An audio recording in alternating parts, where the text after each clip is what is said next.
भारत बनाम इंडिया पर नफरत फैलाने वाले कमल छापों के कान हो गए घर। इंडिया गठबंधन पर राजनीति करने वालों की लग गई लंका। चुनाव आयोग के कदम से बौखला उठी कमल छाप पार्टी। इंडिया को बॉयकॉट करने वालों के चुनाव आयोग ने ऐंठ दिए कान। अपने ही बिछाए जाल में फंस गई झूठों की सरकार।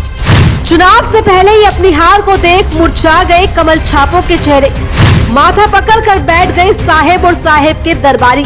24 के लोकसभा चुनाव को लेकर कमल छापों की नींदें उड़ी हुई है। किसी भी कीमत पर किला फतेह करने की चाह में कमल छापों की फौज हर मोर्चे पर पूरी तरह एक्टिव मोड पर है। ऐसे में कमल छापों की चिंता उस वक्त बढ़ गई जब सारे विपक्षी दलों ने साहेब के खिलाफ मोर्चा खोला और इसका नाम रख दिया Indian national developmental inclusive alliance, यानी कि इंडिया।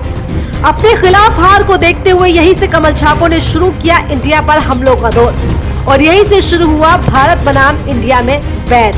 भारत और इंडिया में बैर कराने वालों को जबरदस्त झटका लग गया है। भारत बनाम इंडिया पर नफरत भरी राजनीति करने वालों को चुनाव आयोग ने तबीयत से फटकार लगाई है। जिस इंडिया गठबंधन से बौखलाए कमल छाप ने इंडिया शब्द को ही जड़ से खत्म करने का प्लान कर लिया था। हालत ऐसी हो गई थी कि कोई भी कमल छाप नेता या अंधभक्त इंडिया नाम लेने तक से खिसियाने लगा था।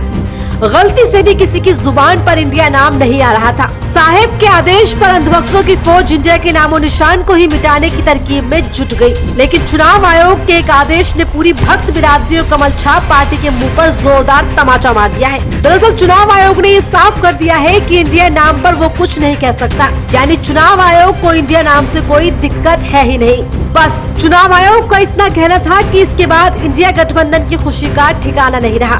साहेब और साहेब के जोड़ीदार के प्लान 24 पर उस वक्त तगड़ा हमला हुआ जब इंडिया गठबंधन का आगाज हुआ। इंडिया पर बौखलाए साहेब को समझ आ गया कि ये इंडिया की ताकत साहेब की कुर्सी को हिला सकती है, तो कमल छाप पार्टी ने इंडिया का बॉयकॉट अभियान जोरों पर चलाया।